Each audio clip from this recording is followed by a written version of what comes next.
Do you want to paint some trains? Well, do we have a little something for you? Introducing the Procreate trains by Street Struck Clothing. Right now, they have got the Melbourne Hitachi train model and the Sydney Ridgie model, which includes lifetime updates and patches. This is some of the smoothest piece of software that I've seen made specifically for Procreate and graffiti themed 3D models. More train models will be added over time, which includes trains from Sydney, Perth, and more from Melbourne. It's very simple to purchase and download this. I highly suggest going over to streetstruckclothing.com and checking it out.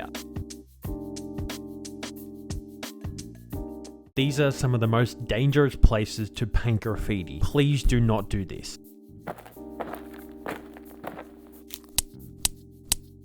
Number 1. Brooklyn Bridge. The state of New York makes it difficult enough to get up with their vandalism squad. Add the danger of heights. The Brooklyn Bridge is easily one of the most dangerous places to bring a can of paint. Despite the danger, or perhaps because of it, heaps of riders have all managed to get their names on the bridge towers. Number 2. Singapore. Singapore is known for having some of the strictest laws, especially regarding the city's cleanliness. Punishments can range from $1,000 fine for littering to 3 years jail if you're an illegal graffiti writer. A writer received a 3-year sentence when she was arrested in Singapore for street art only 2 years ago. Number 3. Metlac Bridge. The Metlac Bridge in Mexico is one of the most dangerous places writers have braved. It is ranked as one of the highest bridges in the world at 430 feet. Pictures of people climbing to the walls above a canyon are enough to make you queasy. It also is one of the most famous graffiti photos on the internet when we're talking about dangerous graffiti spots. Number 4. Any hang down spots. Blood rushing to your head, arms extended for hours. For the physical labor alone, rollers made from the top down are tough to use. Add the difficulty of completing an instruct text upside down and you will sure have a true challenge on your hand. There's so many risks to hang down spots. A lot of it would come down to losing your balance, suffering a thing called vertigo where you just lose the plot, you lose balance, all that bad stuff. Do not do it. Number 5. Billboards. With great risk comes great reward. Not only are billboards dangerous for their sheer height, but they also pose a problem of visibility. If you get caught painting a billboard, which is easy considering there's little to no offer in terms of coverage and there is only one exit, pieces on billboards always involve scaling a ladder, if not an entire building. Billboard spots come with a bunch of different risks, and the risks are pretty obvious. Number 6. Afghanistan. Like Singapore, Afghanistan is known for its strict laws that make it particularly risky to complete pieces, let alone anything complex. And yet, in a country where women have minimal freedom, female artists are consistently challenging these notions of what women can and cannot do. Number 7. Freeways. Because of the consistent traffic, freeways and their adjacent areas are highly sought after by riders who want maximum exposure. Steady traffic also increases the chances that a cop will catch you in the act. But that's not the only dangerous thing when it comes to hitting freeways with graffiti. You have to remember that you're right next to a road with cars going more than 100 kilometers per hour right next to you. Number 8. New York City subways. Since the 90s, New York has been a difficult place to paint trains because of the notorious vandal squad who keep the city and subways graffiti free. Today, spotting a painted train is rare, and the MTA crack down on anyone who brings a can of paint to the subways. If anyone so happens to get searched while they're on the subways in New York, and they so happen to have any type of graffiti implement, they tend to get the police involved, and that's when serious consequences happen. So that's why they deem New York City subways as one of the most risky places to do graffiti in any type of subway system worldwide. Number 9. West Bank Barrier. Due to the politicized nature of the West Bank Barrier, this spot is inherently risky. Riders are in peril from cops as well as citizens. For example, the work of Howe and Nozem was covered with spray paint by someone who disagreed with the message that they were trying to send across. Number 10. London Underground. Much like the NYPD and the MTA, powers that be have made it difficult for people to ride on trains in London. Also, the popularization of CCTV in London makes it easy for graffiti riders to get caught. Much like in New York, it is rare to find a painted train in the British city.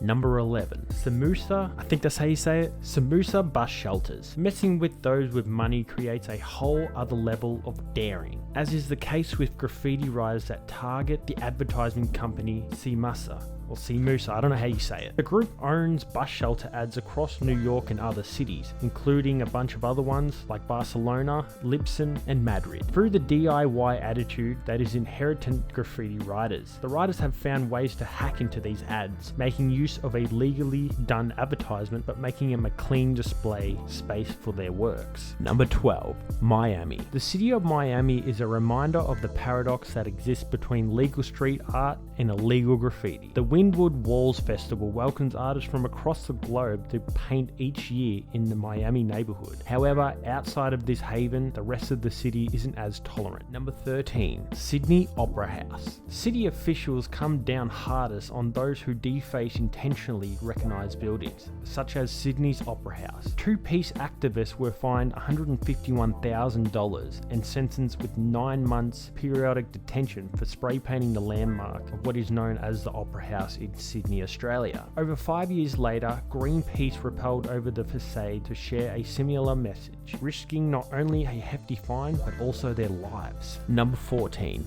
Los Angeles. Gangs and police already make Los Angeles a tough place to get up. The city also has vigilantes who have been captured on film. They like to take the law into their own hands, buffing illegal graffiti themselves. They are also known to be as obsessive as the graffiti writers they pursue. For an added bonus, LA's laws have also come down against legal murals, with a decade-long moratorium on public murals that has only recently become more lenient. Number 15. Hong Kong. Hong Kong is one of many cities that prides itself on the cleanliness of it, which means a strict policy against graffiti. For instance, a sentence of 2 weeks in prison for the crime was instead replaced with a hefty fine of $870,000. This still does not deter artists from doing it though, some of whom use graffiti for politicized statements or just to get the similar rush. I'm hoping you guys enjoyed this video. I really hope you guys made it to the end. If you made it to the end of this video, leave a little comment saying wow, free time. Thanks for watching, have a great day and have a good one. Make sure you go over to blankslaps.com and use the discount code Youfo for 10% off your entire order. You won't be disappointed. Blank Slaps provide graffiti supplies and of course blank eggshell stickers. And you also have the option to get custom eggshell prints, so you know blankslaps.com has everything you need for the sticker game. Link in the description below. I tell you what man, Bad Habits has got some dope eggshell blanks. Bad Habits Inc. was founded in early 2020 by a writer from Sydney, Australia. He began to design and create his own eggshell stickers, and now Bad Habits has some of the most creative eggshell blanks for you to make your mark with. Bad Habits stickers are professionally printed with high-tack eggshell materials. They only use high-quality UV-resistant inks that are made to handle the harsh Australian sun. And in addition to all of that, they are also equipped with easy peel tabs for quick and easy application. Grab some slaps at badhabitsinc.com and use the discount code YouFOGotBadHabits for 10% off your order.